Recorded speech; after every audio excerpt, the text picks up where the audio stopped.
તમે ક્યારે વિચાર્યું છે કે કેટલાક લોકો મોટા મોટા રિસ્ક કેમ લઈ લે છે જ્યારે કેટલાક લોકો નાની નાની વસ્તુઓથી પણ ડરી જાય છે? આખરે એવું કેમ થાય છે કે કેટલાક લોકો પોતાના જીવનમાં મોટા નિર્ણયો કોઈ પણ હેઝિટેશન વગર લઈ લે છે જ્યારે કેટલાક લોકો દરેક કદમ ઉઠાવતા પહેલા 1000 વખત વિચારે છે? શું રિસ્ક ટેકિંગ કોઈ ઇનબિલ્ટ ટેલેન્ટ છે જે ફક્ત કેટલાક ખાસ લોકોને મળે છે અથવા તેને શીખી શકાય છે? રિસ્ક એટલે જોખમ આપણા જીવનનો એવો ભાગ છે જેને આપણે ઈચ્છીએ કે નહીં ઈચ્છીએ આપણે તેનો સામનો તો કરવો જ પડે છે. પરંતુ સવાલ એ છે કે રિસ્ક ટેકિંગનો સાચો રસ્તો કયો છે? શું તે ફક્ત લક અથવા કિસ્મત પર નિર્ભર કરે છે અથવા તેની પાછળ કોઈ સાયન્ટિફિક લોજિક છે? જો આપણે આ કળાને શીખી લઈએ તો શું આપણે પણ આપણા જીવનના સૌથી મોટા નિર્ણયો ડર વગર લઈ શકીએ છીએ? આજે આપણે વાત કરવાના છીએ એક એવી પુસ્તક વિશે જે રિસ્ક ટેકિંગની પાછળની સાયન્સને રિવીલ કરે છે, ધી આર્ટ ઓફ રિસ્ક. આ ફક્ત એક પુસ્તક નથી પરંતુ એક માઇન્ડસેટ છે જે આપણને શીખવે છે કે કેવી રીતે આપણે ફિયરને કંટ્રોલ કરીને કેલ્ક્યુલેટેડ રિસ્ક લઈ શકીએ છીએ અને આપણા જીવનમાં એક્સ્ટ્રાઓર્ડિનરી સક્સેસ હાંસલ કરી શકીએ છીએ. રિસ્ક ટેકિંગ ફક્ત ડેરડેવિલ્સ અથવા એડવેન્ચર સીકર્સ માટે નથી. આ એક એવી સ્કિલ છે જેને દરેક વ્યક્તિ ડેવલપ કરી શકે છે. ભલે તમે બિઝનેસમાં હો, કરિયરમાં ગ્રોથ ઈચ્છતા હો અથવા પર્સનલ લાઈફમાં બોલ્ડ નિર્ણયો લેવા ઈચ્છતા હો. રિસ્ક લેવું જરૂરી છે, પરંતુ સાચું રિસ્ક લેવું અને બિનજરૂરી રિસ્ક લેવું બંનેમાં ખૂબ મોટો તફાવત છે. આ પુસ્તકમાં કહેવામાં આવ્યું છે કે આપણા મગજમાં એવી કઈ સિસ્ટમ છે જે નિર્ણય કરે છે કે આપણે કોઈ રિસ્કને એક્સેપ્ટ કરીશું અથવા તેનાથી ડરીને પાછા હટી જઈશું. શું કોઈ એવી રીત છે જેનાથી આપણે આપણા માઇન્ડને ટ્રેન કરી શકીએ છીએ જેથી આપણે સાચા સમયે સાચું રિસ્ક લઈએ? શું આપણા પાસ્ટ એક્સપિરિયન્સ, આપણી વિચારવાની રીત અને આપણી પર્સનાલિટી તેના પર અસર કરે છે કે આપણે રિસ્ક લેનાર વ્યક્તિ બનીશું કે નહીં? પુસ્તકની સૌથી મોટી શીખ એ છે કે ફિયર એટલે ડર હંમેશા રિસ્ક ટેકિંગના રસ્તામાં સૌથી મોટી અડચણ હોય છે. પરંતુ સત્ય એ છે કે સફળ રિસ્ક ટેકર્સ તેઓ નથી જે બિલકુલ ડરતા નથી, પરંતુ તેઓ હોય છે જે પોતાના ડરને મેનેજ કરવાનું શીખી લે છે. એટલે રિસ્ક ટેકિંગનો અર્થ એ નથી કે તમે બેધડક અને વિચાર્યા વગર કોઈ પણ કદમ ઉઠાવી લો. તેનો અર્થ એ છે કે તમે તમારા ડરને સમજો, તમારા ગોલ્સને ક્લિયર કરો અને પછી એક સ્માર્ટ સ્ટ્રેટેજી બનાવીને તે રિસ્કને હેન્ડલ કરો. તેથી જો તમે પણ તમારા જીવનમાં એક બોલ્ડ અને કોન્ફિડન્ટ વ્યક્તિ બનવા ઈચ્છો છો, જો તમે પણ તે લોકોમાં સામેલ થવા ઈચ્છો છો જે કોઈ પણ ડર વગર પોતાના સૌથી મોટા ડ્રીમ્સને ફોલો કરે છે, તો આ વિડિયો તમારા માટે છે.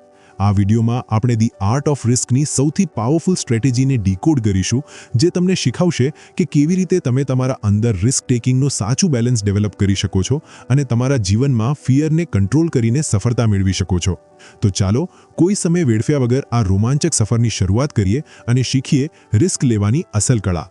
મિત્રો, પુસ્તક પરિચય ચેનલ પર તમારા બધાનું હૃદયથી સ્વાગત છે. આજની આ બુકની શરૂઆત કરતા પહેલા એક નાનકડી વિનંતી છે. જો તમને આ વિડિયો ગમે તો કૃપા કરીને પુસ્તક પરિચય YouTube ચેનલને સબસ્ક્રાઇબ કરો, કારણ કે જેટલા વધુ તમે સબસ્ક્રાઇબ કરશો તેટલા જ વધુ સારા અને મૂલ્યવાન વિડિયો અમે તમારા માટે લાવી શકીશું. અને સાથે લાઇક પણ કરજો. આ વિડિયોને કોઈ એક વ્યક્તિ સાથે જરૂરથી શેર કરો, કારણ કે તમારા એક શેરથી કોઈનું જીવન બદલી શકે છે. કમેન્ટ્સમાં મને ચોક્કસથી જણાવો કે આ બુક રિવ્યૂમાં તમને શું સારું લાગ્યું. ચાલો શરૂ કરીએ. Chapter 1, your brain on risk. તમે ક્યારે વિચાર્યું છે કે કેટલાક લોકો કોઈ ઊંચા માઉન્ટેન પરથી કૂદવું, તેજ રફતારમાં બાઇક ચલાવવી અથવા પોતાના બિઝનેસમાં કરોડોનો ઇન્વેસ્ટમેન્ટ કરવાથી જરા પણ ડરતા નથી, જ્યારે કેટલાક લોકો નાની નાની વસ્તુઓમાં પણ રિસ્ક લેવાથી કતરાય છે? આખરે એવું કેમ થાય છે કે કેટલાક લોકો પોતાના જીવનમાં મોટા નિર્ણયો કોઈ પણ હેઝિટેશન વગર લઈ લે છે, જ્યારે કેટલાક લોકો દરેક કદમ ઉઠાવતા પહેલા 1000 વખત વિચારે છે? શું રિસ્ક ટેકિંગ કોઈ ઇનબિલ્ટ ટેલેન્ટ છે જે ફક્ત કેટલાક ખાસ લોકોને મળે છે અથવા તેને શીખી શકાય છે? રિસ્ક એટલે જોખમ આપણા જીવનનો એવો ભાગ છે જેને આપણે ઈચ્છીએ કે ન ઈચ્છીએ આપણે તેનો સામનો તો કરવો જ પડે છે. પરંતુ સવાલ એ છે કે રિસ્ક ટેકિંગનો સાચો રસ્તો કયો છે? શું તે ફક્ત લક અથવા કિસ્મત પર નિર્ભર કરે છે અથવા તેની પાછળ કોઈ સાયન્ટિફિક લોજિક છે? જો આપણે આ કળાને શીખી લઈએ તો શું આપણે પણ આપણા જીવનના સૌથી મોટા નિર્ણયો ડર વગર લઈ શકીએ છીએ? જ્યારે પણ આપણે કોઈ રિસ્કનો સામનો કરીએ છીએ ત્યારે આપણું બ્રેન 3 મોટા સિસ્ટમ્સના આધારે નિર્ણય લે છે: એમિગડાલા, પ્રીફ્રન્ટલ કોર્ટેક્સ અને ડોપામાઇન સિસ્ટમ. એમિગડાલા કરે છે કે જ્યારે પણ આપણને કોઈ મોટું રિસ્ક દેખાય છે તે આપણા અંદર અલર્ટ સિગ્નલ મોકલે છે: રોકાઈ જાઓ, આ ખતરનાક હોઈ શકે છે. તેથી જ્યારે કોઈ વ્યક્તિ ઊંચાઈ પર ઊભો હોય અને નીચે જુએ અથવા કોઈ નવો બિઝનેસ શરૂ કરતા પહેલા ફેલિયરનો ડર અનુભવે તો તેની પાછળ એમિગડાલા જ કામ કરી રહ્યું હોય છે. પરંતુ વાર્તા અહીં અંત નથી થતી. આપણા મગજનું પ્રીફ્રન્ટલ કોર્ટેક્સ તે રિસ્કને લોજિકલી એનાલાઇઝ કરે છે. તે આપણા પાસ્ટ એક્સપિરિયન્સ, આપણા ગોલ્સ અને તે રિસ્કથી મળનારા પોસિબલ રિવોર્ડ્સને કમ્પેર કરે છે. જો પ્રીફ્રન્ટલ કોર્ટેક્સને લાગે કે રિસ્ક લેવું સાચું રહેશે, તો તે એમિગડાલાને કંટ્રોલ કરે છે. ડોપામાઇન સિસ્ટમ, જેને આપણે ફીલ ગુડ કેમિકલ પણ કહીએ છીએ, આપણા મગજનો તે ભાગ છે જે આપણને થ્રિલ અને એક્સાઇટમેન્ટનો અનુભવ કરાવે છે. જ્યારે આપણે કોઈ રિસ્ક લઈએ છીએ અને તેમાં સફળ થઈએ છીએ, તો આપણો ડોપામાઇન સિસ્ટમ આપણને એક સ્ટ્રોંગ રિવોર્ડ સિગ્નલ મોકલે છે.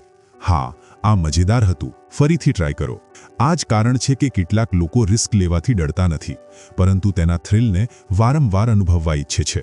પરંતુ આ જ ડોપામાઇન સિસ્ટમ ક્યારેક આપણને ખોટા નિર્ણયો લેવા માટે પણ મજબૂર કરી શકે છે.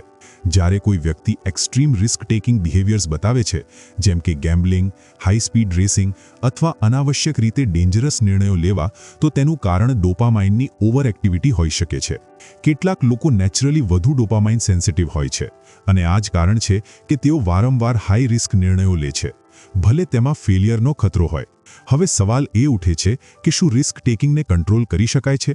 શું આપણે આપણા મગજને એવી રીતે ટ્રેન કરી શકીએ છીએ કે આપણે સાચા સમયે સાચું રિસ્ક લઈએ અને અનનેસેસરી રિસ્કથી બચીએ? હા, તે પોસિબલ છે. જો આપણે આપણા મગજના આ 3 સિસ્ટમ્સને સારી રીતે સમજી લઈએ, તો આપણે આપણા ફિયરને મેનેજ કરી શકીએ છીએ, આપણી લોજિકલ થિંકિંગને ઇમ્પ્રૂવ કરી શકીએ છીએ અને આપણા ડોપામાઇન સિસ્ટમને સાચી રીતે કંટ્રોલ કરી શકીએ છીએ. આ ચેપ્ટરમાં એક ખૂબ જ પાવરફુલ મેસેજ છે. રિસ્ક ટેકિંગ કોઈ રેન્ડમ ટેલેન્ટ નથી, પરંતુ તે એક બાયોલોજિકલ અને સાયકોલોજિકલ પ્રોસેસ છે જેને આપણે સમજીને માસ્ટર કરી શકીએ છીએ. જે લોકો સ્માર્ટ રિસ્ક લે છે, તેઓ પોતાના ઇન્સ્ટિંક્ટ્સ, એક્સપિરિયન્સ અને લોજિકલ થિંકિંગ વચ્ચે એક પરફેક્ટ બેલેન્સ બનાવે છે. તેઓ ન તો વિચાર્યા વગર રિસ્ક લે છે અને ન તો કોઈ ડરને કારણે ઓપોર્ચ્યુનિટી મિસ કરે છે. તો આગલી વખતે જ્યારે તમે કોઈ મોટા નિર્ણયની સામે ઊભા હશો, તો પોતાની જાતને એક સવાલ પૂછજો: શું આ મારું એમિગડાલા છે જે મને રોકી રહ્યું છે?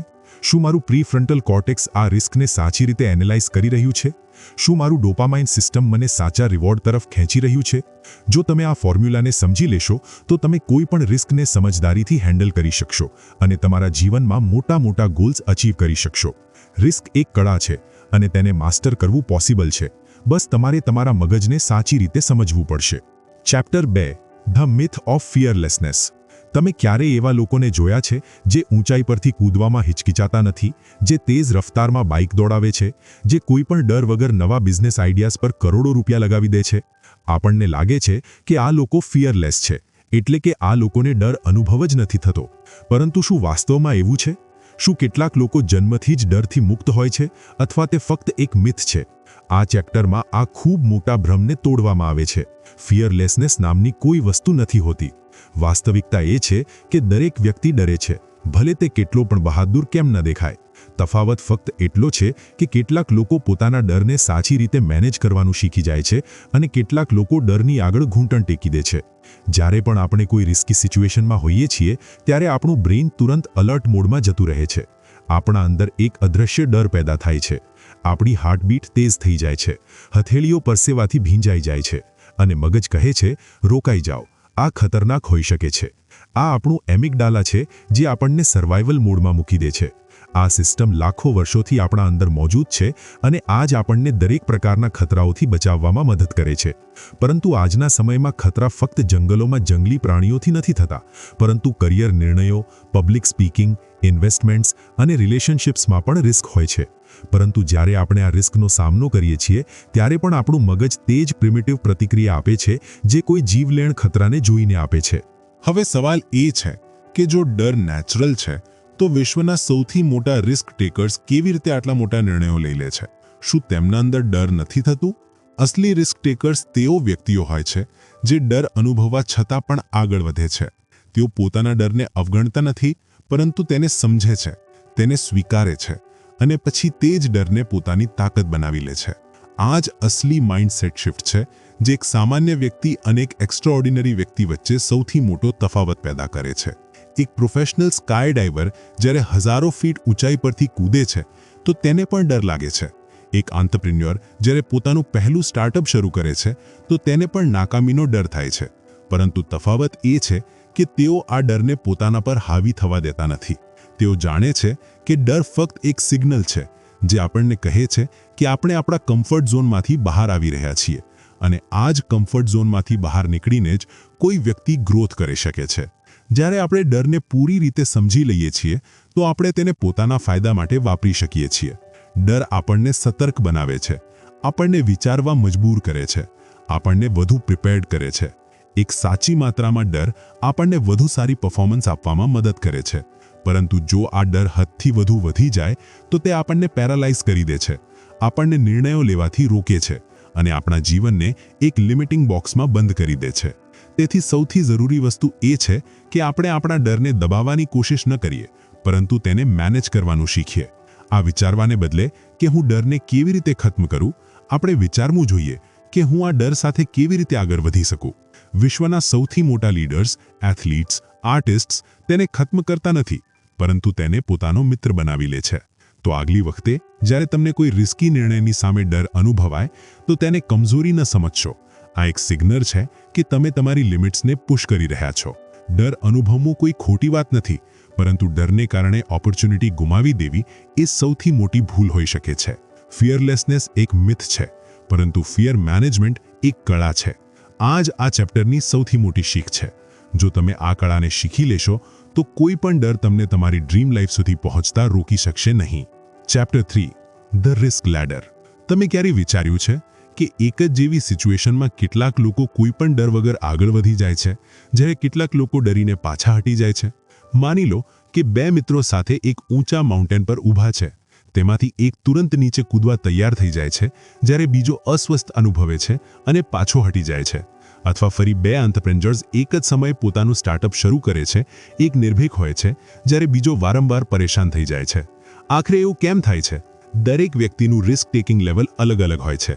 તે કોઈ ફિક્સ્ડ વસ્તુ નથી, પરંતુ તે એક સીડી, લેડરની જેમ કામ કરે છે.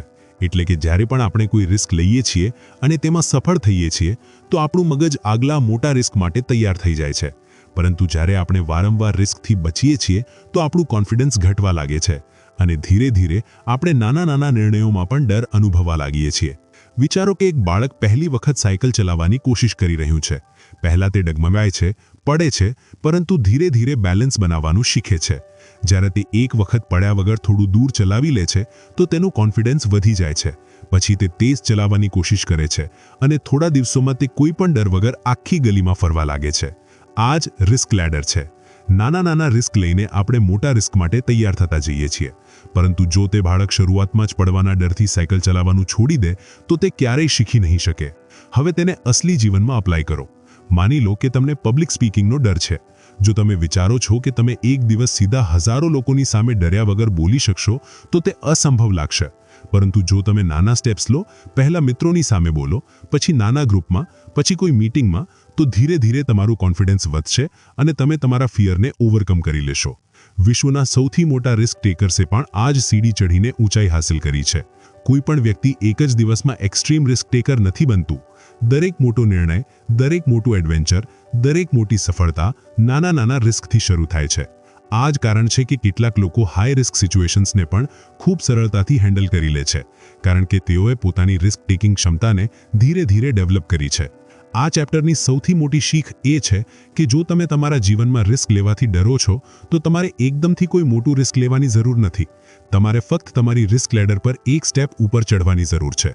નાના નાના ચેલેન્જને એક્સેપ્ટ કરો, તમારા કમ્ફર્ટ ઝોનમાંથી બહાર આવો અને ધીરે ધીરે તમારા ડરને પાછળ છોડી દો. કારણ કે જો તમે હંમેશા સેફ ઝોનમાં રહેશો તો તમારું જીવન ક્યારેય બદલાશે નહીં. પરંતુ જો તમે તમારી રિસ્ક ટેકિંગ ક્ષમતાને ધીરે ધીરે બિલ્ડ કરશો તો તમે તે હાંસિલ કરી શકશો જે આજે તમને અસંભવ લાગે છે.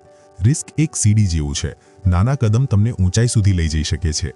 સવાલ એ છે કે શું તમે આ સીડી પર પહેલું કદમ મૂકવા તૈયાર છો? Chapter 4 training for risk. શું રિસ્ક લેવું એક ટેલેન્ટ છે જે કેટલાક લોકોને જન્મથી મળે છે, અથવા તે એક સ્કિલ છે જેને શીખી અને ડેવલપ કરી શકાય છે? આ સવાલ ખૂબ જરૂરી છે, કારણ કે જ્યારે પણ આપણે કોઈ રિસ્ક ટેકરને જોઈએ છીએ, ભલે તે કોઈ હાઈ સ્ટેક્સ એન્ટરપ્રિન્યોર હોય, તો આપણને લાગે છે કે તેમના અંદર કોઈ સુપર પાવર છે જે તેમને ડર વગર મોટા નિર્ણયો લેવાની ક્ષમતા આપે છે. પરંતુ વાસ્તવિકતા કંઈક અલગ જ છે. રિસ્ક ટેકિંગ કોઈ જાદુ નથી, પરંતુ તે એક સ્કિલ છે જેને તમે સાચી ટ્રેનિંગથી શીખી શકો છો. જ્યારે આપણે રિસ્ક લેવાની વાત કરીએ છીએ તો તે ફક્ત લક અથવા નેચરલ બોલ્ડનેસ સ્ટ્રેસ પર નિર્ભર નથી, પરંતુ તે આ વાત પર નિર્ભર કરે છે કે આપણે પોતાને તે સિચ્યુએશન માટે કેટલું તૈયાર કર્યું છે. એટલે કે રિસ્ક લેવું કોઈ કોઈન નથી, પરંતુ તે એક કેલ્ક્યુલેટેડ પ્રોસેસ છે જેને તમે તમારા મગજ અને શરીરને ટ્રેન કરીને ઇમ્પ્રૂવ કરી શકો છો. હવે વિચારો, જ્યારે કોઈ ફાયર ફાઇટર સળગતા ઘરમાં જાય છે તો શું તે વિચાર્યા વગર અંદર કૂદી જાય છે? ના, તે જાણે છે કે આગ કેવી રીતે ફેલાય છે. તેને ખબર હોય છે કે ક્યાં જવું છે અને કેવી રીતે ખતરાને ઘટાડવો છે. તેણે ટ્રેનિંગ લીધી હોય છે, વારંવાર ડ્રિલ્સ કરી હોય છે, જેથી તેનું મગજ સાચા સમયે સાચો નિર્ણય લેવા માટે તૈયાર થઈ જાય છે. આ જ ટ્રેનિંગ ફોર રિસ્ક છે. તમારા મગજ અને શરીરને એવી રીતે તૈયાર કરવું કે જ્યારે કોઈ હાઈ સ્ટેક સિચ્યુએશન આવે તો તમે ડર્યા વગર સાચો નિર્ણય લઈ શકો. જો તમે કોઈ નવા બિઝનેસમાં ઇન્વેસ્ટ કરવા ઈચ્છો છો તો શું તમે રિસર્ચ વગર કરોડો રૂપિયા લગાવી દેશો? બિલકુલ નહીં. પહેલા તમે માર્કેટને સ્ટડી કરશો, ડેટા એનાલાઇઝ કરશો, એક્સપર્ટ સાથે વાત કરશો અને પછી એક કેલ્ક્યુલેટેડ રિસ્ક લેશો. આ જ રિસ્ક ટેકિંગનો અસલી ફોર્મ્યુલા છે. સાચી તૈયારી, સાચું નોલેજ અને સાચું એક્ઝિક્યુશન. રિસ્ક ટેકિંગને ઇમ્પ્રૂવ કરવા માટે સૌથી જરૂરી વસ્તુ છે એક્સપોઝર. એટલે કે જો તમે કોઈ વસ્તુથી ડરો છો તો તમારે વારંવાર પોતાને તે સિચ્યુએશનમાં મૂકવું પડશે, જેથી તમારું મગજ તે વસ્તુને નોર્મલ માનવા લાગે. જ્યારે કોઈ નેવી સીલ સૈનિક પહેલી વખત પાણીમાં શ્વાસ રોકવાની ટ્રેનિંગ કરે છે તો તે ડરી જાય છે, પરંતુ વારંવાર ટ્રેનિંગ કર્યા પછી તેનું મગજ તે સ્થિતિને સામાન્ય માનવા લાગે છે અને તે ડર્યા વગર મિશન પૂરું કરી શકે છે. આ જ કોન્સેપ્ટ દરેક પ્રકારના રિસ્ક ટેકિંગ પર લાગુ પડે છે. રિસ્ક ટેકિંગને ઇમ્પ્રૂવ કરવા માટે બીજી જરૂરી વસ્તુ છે સિમ્યુલેશન. એટલે કે તમે અસલી રિસ્ક લેતા પહેલા તેની પ્રેક્ટિસ કરી શકો છો. પાયલટ હજારો ફીટની ઊંચાઈ પર પ્લેન ઉડાડતા પહેલા ફ્લાઇટ સિમ્યુલેટરમાં પ્રેક્ટિસ કરે છે. ડોક્ટર સર્જરી કરતા પહેલા વર્ચ્યુઅલ રિયાલિટી ટ્રેનિંગ લે છે અને એથ્લીટ્સ વારંવાર પોતાની પરફોર્મન્સને ટેસ્ટ કરે છે. જ્યારે તમારું મગજ પહેલેથી જ એક સિચ્યુએશનને અનેક વખત અનુભવી ચૂક્યું હોય તો અસલી રિસ્ક લેવાનો ડર ખૂબ ઓછો થઈ જાય છે. હવે સવાલ એ છે કે શું કોઈ પણ વ્યક્તિ પોતાને એક સ્માર્ટ રિસ્ક ટેકર બનાવી શકે છે? કેટ સુકલ કહે છે, હા, બિલકુલ. જો તમે પોતાને સાચી ટ્રેનિંગ અને સાચું એક્સપોઝર આપો તો તમે તમારા કમ્ફર્ટ ઝોનમાંથી બહાર આવી શકો છો અને વધુ સારા નિર્ણયો લઈ શકો છો. દરેક મોટા રિસ્ક ટેકર પહેલા નાના સ્ટેપ્સ લઈને પોતાને તૈયાર કરે છે અને આ જ સૌથી મોટું સિક્રેટ છે. આ ચેપ્ટરની સૌથી મોટી શીખ એ છે કે રિસ્ક ટેકિંગ કોઈ મેજિક પાવર નથી, પરંતુ એક શીખી શકાય તેવી સ્કિલ છે. જો તમે સાચી ટ્રેનિંગ લો, સાચું માઇન્ડસેટ ડેવલપ કરો અને ધીરે ધીરે પોતાને એક્સપો આપો તો તમે પણ તે લોકોમાં સામેલ થઈ શકો છો જે મોટા રિસ્કને સ્માર્ટ રીતે લે છે અને તમારા જીવનમાં મોટી સફળતા હાંસલ કરે છે. તો હવે સવાલ એ છે કે શું તમે પોતાને આગલા રિસ્ક માટે ટ્રેન કરવા તૈયાર છો? Chapter 5 the power of intuition. તમને ક્યારે એવું અનુભવ્યું છે કે કોઈ મોટો નિર્ણય લેતા પહેલા તમારા અંદરથી એક અવાજ આવ્યો, આ જ સાચું છે, આ જ કરો? અથવા કોઈ સિચ્યુએશન જોઈને તમને અચાનક અહેસાસ થયો કે અહીં કંઈક ખોટું છે, મારે તેનાથી દૂર રહેવું જોઈએ? આ જે અંદરથી આવતો અવાજ હોય છે, જેને આપણે અક્સર સિક્સ્થ સેન્સ અથવા ગટ ફિલિંગ કહીએ છીએ, તેને જ ઇન્ટ્યુશન કહેવાય છે. અને શું તમે જાણો છો કે વિશ્વના સૌથી મોટા રિસ્ક ટેકર્સ પોતાના નિર્ણયો લેવામાં આ જ ઇન્ટ્યુશન પર સૌથી વધુ વિશ્વાસ કરે છે? ઇન્ટ્યુશન કોઈ જાદુ અથવા રહસ્ય નથી, પરંતુ તે આપણા મગજનું એક અત્યંત શક્તિશાળી ડિસિઝન મેકિંગ ટૂલ છે જેને આપણે અક્સર અવગણીએ છીએ. ઇન્ટ્યુશન આપણને તે વસ્તુઓ અનુભવવાની શક્તિ આપે છે જે આપણા કોન્શિયસ માઇન્ડ માટે તુરંત સમજવું મુશ્કેલ હોય છે. જ્યારે કોઈ અનુભવી ડોક્ટર કોઈ ટેસ્ટ વગર જ પેશન્ટની બીમારીનો અંદાજો લગાવી લે છે, જ્યારે કોઈ ઇન્વેસ્ટર વધુ ડેટા જોયા વગર કોઈ મોટી કંપનીમાં ઇન્વેસ્ટ કરી દે છે, અથવા જ્યારે કોઈ સોલ્જર કોઈ અજાણ્યા ખતરાને પહેલેથી જ ભાંપી લે છે, તો આ બધું ઇન્ટ્યુશનની તાકાત છે. હવે સવાલ એ ઉઠે છે કે આ ઇન્ટ્યુશન કેવી રીતે કામ કરે છે? જ્યારે આપણે કોઈ પણ નવો એક્સપિરિયન્સ લઈએ છીએ તો આપણું મગજ તે એક્સપિરિયન્સને પોતાના અંદર સ્ટોર કરી લે છે. આ સ્ટોર કરેલી માહિતી અને પેટર્ન્સ આપણા અનકોન્શિયસ માઇન્ડમાં જમા થતા રહે છે. જ્યારે આપણે કોઈ રિસ્કી સિચ્યુએશનમાં હોઈએ છીએ તો આપણું મગજ તેજીથી આ પાસ્ટ એક્સપિરિયન્સને સ્કેન કરે છે અને કોઈ પણ લોજિકલ એનાલિસિસ વગર આપણને એક સિગ્નલ મોકલે છે, આ સાચું છે અથવા આ ખોટું છે. આ જ ઇન્ટ્યુશન છે. તેને સમજવા માટે એક ખૂબ જ સાદું ઉદાહરણ લઈએ. માની લો કે તમે કોઈ નવા શહેરમાં ફરવા ગયા છો અને તમને બે રસ્તા દેખાય છે. એક રસ્તો સાફ સુથરો અને પ્રકાશિત છે, જ્યારે બીજો રસ્તો અંધારો અને સુનસાન છે. વધુ વિચાર્યા વગર જ તમારું મન કહેશે કે પહેલો રસ્તો વધુ સેફ છે. કેમ? કારણ કે તમારા મગજે તમારા પાસ્ટ એક્સપિરિયન્સ અને બાળપણથી સાંભળેલી વાર્તાઓને મેળવીને એક પેટર્ન બનાવી લીધું છે કે સુનસાન અને અંધારા રસ્તા ખતરનાક હોઈ શકે છે. આ જ ઇન્ટ્યુશન છે.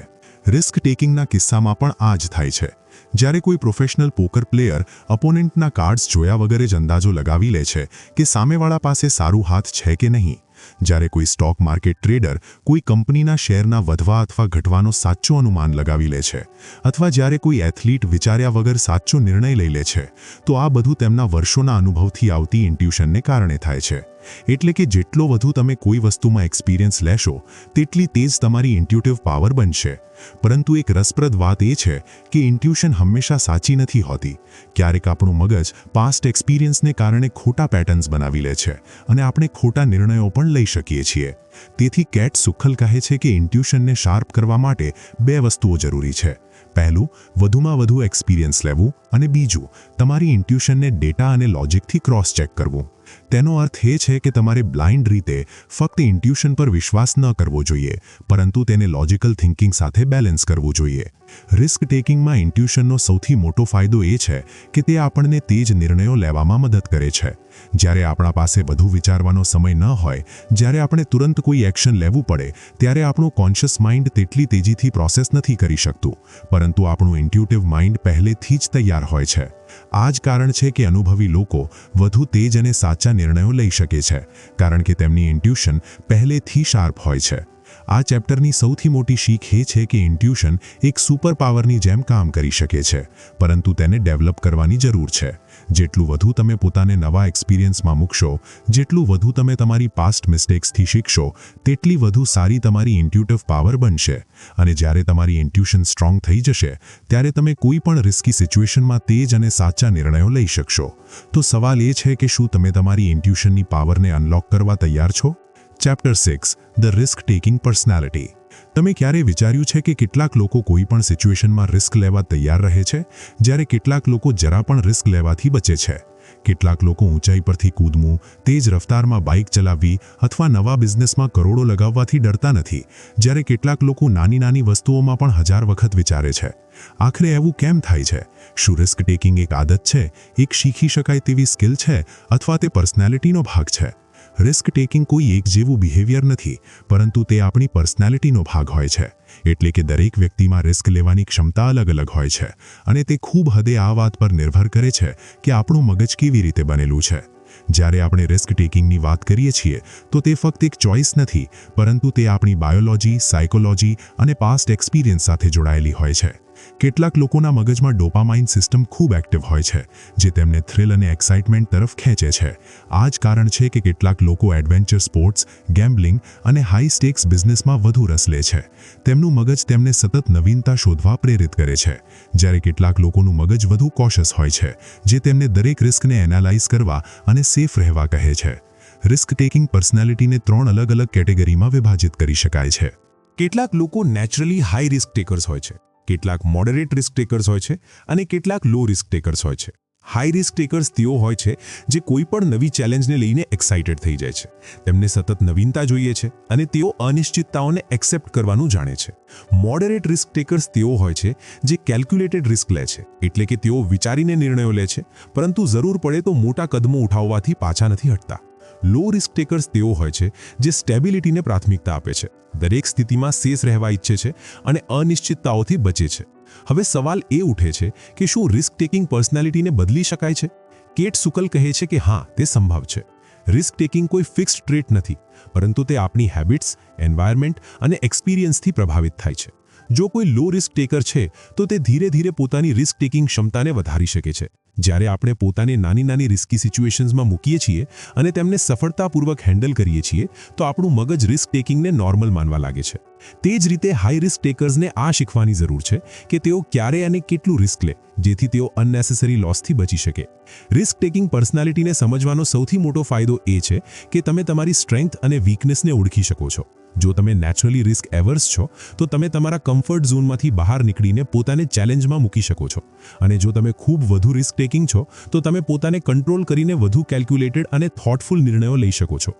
આ ચેપ્ટરની સૌથી મોટી શીખ એ છે કે રિસ્ક ટેકિંગ પર્સનાલિટી કોઈ સ્થાયી વસ્તુ નથી. જો તમે ઈચ્છો તો તમે તમારા માઇન્ડસેટને બદલી શકો છો, તમારા કમ્ફર્ટ ઝોનને એક્સપાન્ડ કરી શકો છો અને તમારા નિર્ણયોને બેલેન્સ કરી શકો છો. અલી સક્સેસ તે જ લોકોને મળે છે જે પોતાના નેચરને સમજીને પોતાને ઇમ્પ્રૂવ કરવાની કોશિશ કરે છે. તો સવાલ એ છે કે શું તમે તમારી રિસ્ક ટેકિંગ ક્ષમતાને સમજીને અને વધુ સારી બનાવવા તૈયાર છો? અંતમાં, રિસ્ક એક એવો શબ્દ છે જે કેટલાક લોકો માટે એક્સાઇટમેન્ટ લાવે છે અને કેટલાક માટે ડર. પરંતુ રિસ્ક ટેકિંગ કોઈ રેન્ડમ એક્ટ નથી, પરંતુ એક શીખી શકાય તેવી સ્કિલ છે. તે આપણા મગજની હાર્ડવાયરિંગ, આપણા એક્સપિરિયન્સ અને આપણી પર્સનાલિટી સાથે જોડાયેલું છે.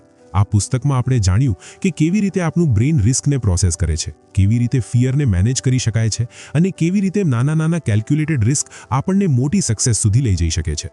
ધ આર્ટ ઓફ રિસ્ક આપણને શીખવે છે કે કોઈ પણ વ્યક્તિ એક સ્માર્ટ રિસ્ક ટેકર બની શકે છે જો તે સાચું માઇન્ડસેટ અને સાચી ટ્રેનિંગ અપનાવે. વિશ્વના સૌથી મોટા ઓન્ટરપ્રિન્યોર્સે આ કરીને પોતાની રિસ્ક ટેકિંગ સ્કિલ્સને ડેવલપ કરી અને પોતાના કમ્ફર્ટ ઝોનમાંથી બહાર નીકળીને મોટા નિર્ણયો લીધા. તેઓએ ના ફક્ત પોતાના ડર પર કાબૂ મેળવ્યો પરંતુ રિસ્કને એક ઓપોર્ચ્યુનિટીની જેમ જોયું. આ પુસ્તકની સૌથી મોટી શીખ એ જ છે કે રિસ્ક ટેકિંગ કોઈ કોઈન ટોસ નથી, તે એક કળા છે. તેને તમે જેટલું વધુ સમજશો અને પ્રેક્ટિસ કરશો તેટલું વધુ તમે તમારા જીવનમાં બોલ્ડ અને મીનિંગફુલ નિર્ણયો લઈ શકશો. ભલે તમે કરિયરમાં આગળ વધવા ઈચ્છતા હો, કોઈ નવો બિઝનેસ શરૂ કરવા ઈચ્છતા હો અથવા તમારા જીવનના કોઈ પણ ક્ષેત્રમાં મોટું કદમ ઉઠાવવા ઈચ્છતા હો, રિસ્કથી ભાગવાને બદલે તેને સમજીને અપનાવવું જરૂરી છે.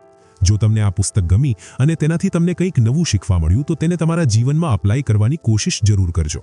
રિસ્ક ટેકિંગ જ તે પુલ છે જે તમને એક ઓર્ડિનરી લાઈફથી એક્સ્ટ્રા ઓર્ડિનરી સક્સેસ સુધી લઈ જાય છે. તો આગલી વખતે જ્યારે તમારી સામે કોઈ મોટો નિર્ણય આવે તો પોતાની જાતને પૂછજો, શું આ રિસ્ક લેવા લાયક છે અને જો હા તો હું તેને સ્માર્ટ રીતે કેવી રીતે લઈ શકું. જો તમને આ વિડીયો ગમ્યો તો તેને લાઇક અને શેર કરવાનું ભૂલશો નહીં. પુસ્તક પરિચય ચેનલને સબસ્ક્રાઇબ કરો અને બેલ આઇકન દબાવો જેથી તમને આવી જ અને વધુ પાવરફુલ પુસ્તક સમરીઝ મળતી રહે. તમે અમને કમેન્ટ્સમાં જણાવો કે આ પુસ્તક તમને કેવી લાગી અને કઈ આગલી પુસ્તકની સમરી તમે જોવા ઈચ્છો છો. મળીએ આગલા વિડીયોમાં એક નવી પુસ્તક, એક નવી શીખ અને એક નવા માઇન્ડસેટ સાથે. Keep learning, keep growing.